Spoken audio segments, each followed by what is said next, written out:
Brand Studio. I am excited to present to you this tutorial on how to outline your content strategy. So chances are, if you are here today and you are watching this video, that means that you have downloaded our Simple Niching workbook, which is amazing. And this tutorial was designed to go in conjunction with the workbook so you can understand how niching your audience and outlining your content strategy are the steps inside of branding your social media. Now, disclaimer, it is not the full strategy, it's a piece of it. Again, it complements the social brand strategy and the Simple Niching workbook that you all have downloaded today. So I just wanted to show you and bring you behind the scenes on how you can do this in real time. So today I am using my mock project that I designed a while ago, me and Willow, to show you and introduce to you this content strategy. So the first step is you must declare your niche. That's why you have the Simple Niching workbook. The Simple Niching workbook was designed to help you declare your niche, which is the very first step in outlining a social brand strategy, a company brand strategy, a product brand strategy. The first thing that you must know is your niche. So for social media purposes today, when you declare your niche, you can implement it into your bio. So when you do this, it shows that you have clarity on what you do and who it's for. So when someone comes to your social profile, they'll know if you are the person for them or not simply by just reading your niche and what you do and who you do it for. So the example that I came up with for the Me and Willow podcast project that I was working on was relatable lifestyle, fashion, and travel podcast for aspiring influencers. So if you look at their niche statement, you can clearly see that the lifestyle, fashion, and travel podcast is what they do, and aspiring influencers is who it's for. So that's the very first step in developing your content strategy. Once you have your niche down, you want to go ahead and move on to step 2, which is identifying your target audience's pain points. So once you know who you serve, you gotta know that they have an issue. They have a problem that they're trying to solve. They have a lifestyle that they're trying to live. They have a goal that they are ultimately attempting to accomplish. And so what this looks like for our project here for Mia Willow was their audience is unsure how to get free travel sponsors without a big audience. That is a big problem that a lot of influencers have in many different industries. Next, they need digestible tips for creating lifestyle content, right? So once they figure out how to get the free travel sponsors, they still need to grow their audience because that's a part of their job as an influencer. They need to create lifestyle content.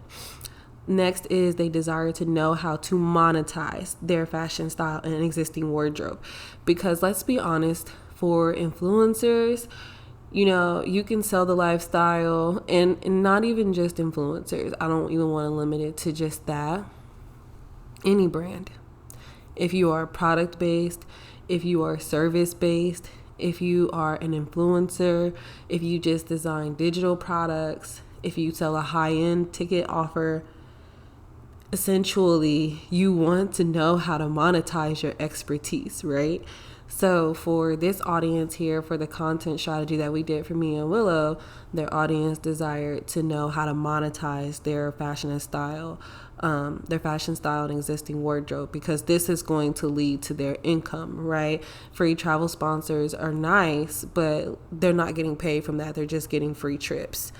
So unless their audience main objective was to travel for free for the rest of their life, then yes, it would be enough to just figure out how to get free travel sponsors. But we need to dig a little deeper, and we need to create a lifestyle, and then we need to monetize their fashion.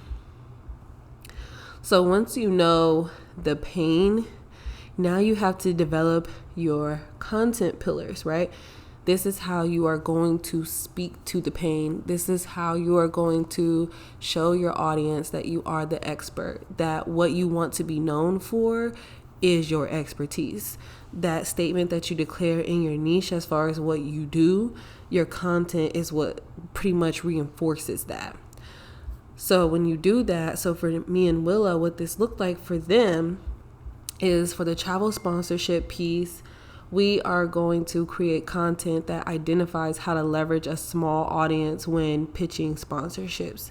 So that's going to be our very first content pillar, to make sure, again, that we are speaking to their expertise and that it's relevant based on, who they say that they serve and what they do. Next, for the lifestyle content, this content pillar is going to focus on content that educates around getting started on YouTube and the gear needed to vlog for beginners.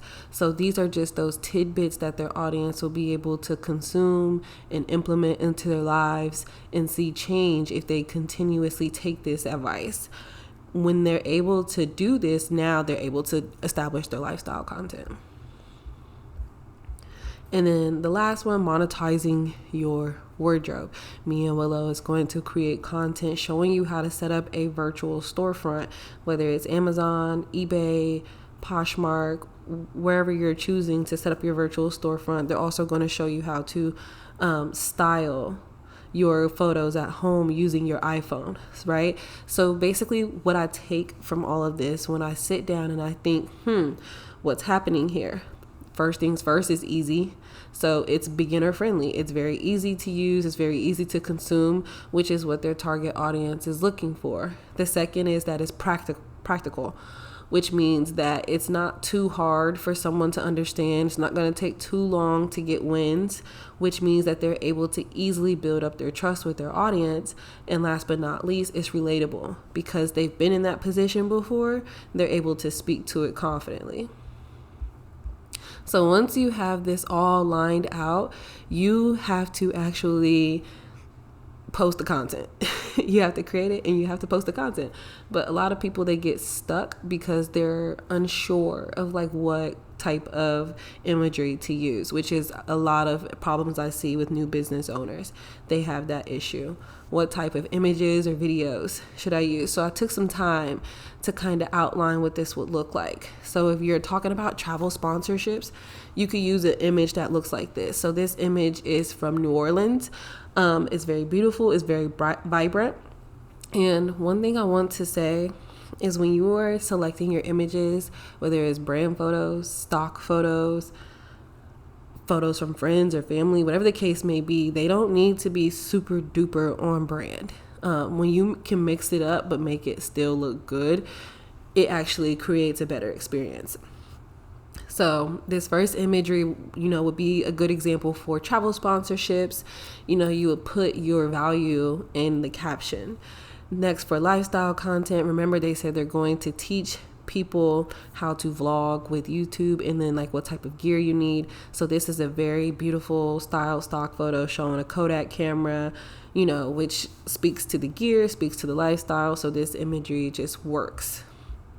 And then last but not least, it's monetizing your wardrobe. That was what they said they were going to teach their audience to do through their content. So this would be a good image showing, again, practical lifestyle influencer. She's dressed very well.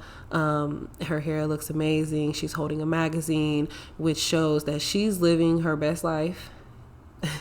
And she looks good while doing it. So pretty much this would be a good image, because if someone in their audience desires to reach this level, this image is going to speak to them. So when you're building out content based on your audience's pain, it will look something like this. So first things first, we have our travel. I'm sorry, not our travel. We have the vlog equipment YouTube post. So this is where they're showing their new influencers how to actually set up their YouTube and their vlog equipment. So if you read the caption here, there's some keywords that we can pull out. So the first keyword is YouTube channel, right? Because that's what this content is about. And they're talking about how they dropped a list of their favorite vlogging gear, which means that if someone were looking to learn how to get into YouTube and they were looking to learn how to set up their own channel, that list of gear is what they could use to go and purchase to start to set up their own channel, right? So the next is for like travel sponsorships. If you look at the caption here, it states that in the beginning that they struggled with leveraging their small audience to land paid sponsorships. And so this one is more so pointing to their podcast, telling you to go and listen and check out their most recent episode. It talks about how to actually land paid sponsorships with a small audience if you're an aspiring influencer.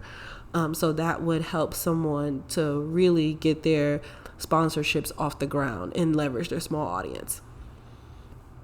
Last but not least, this is more like an introductory post, but however, it's still using like that lifestyle influencer content, showing her again drinking her tea or coffee with, you know, an amazing outfit on. She looks great. So she's saying that there's a new video up on how to style your wardrobe and launch your Amazon storefront, which again, this is going to speak to the people in their audience who are looking to monetize their influence, essentially. So looking at this is how you can see like your Instagram feed begin to come together, right? So knowing who you serve and what you do for them allows you to translate that into a content strategy using pillars, so that way you can speak to your audience in different phases of business or different levels of business that they're at and be able to relate to them and still provide them with value. So if you were to create a full feed, which I did this for me and Willow to kind of just give you like a visual, it will look something like this, right? Very lifestyle, very travel related, very much so speaking to like fashion and just that type of influence. So I wanted to give you guys this video to outline your content strategy, because what's going to happen is some people are not going to complete the Simple Niche workbook, and that is okay. However, the fact still stands that you need to have a social strategy if that's where you are going to start to build your business and your brand. You need to be strategic if you want to be successful.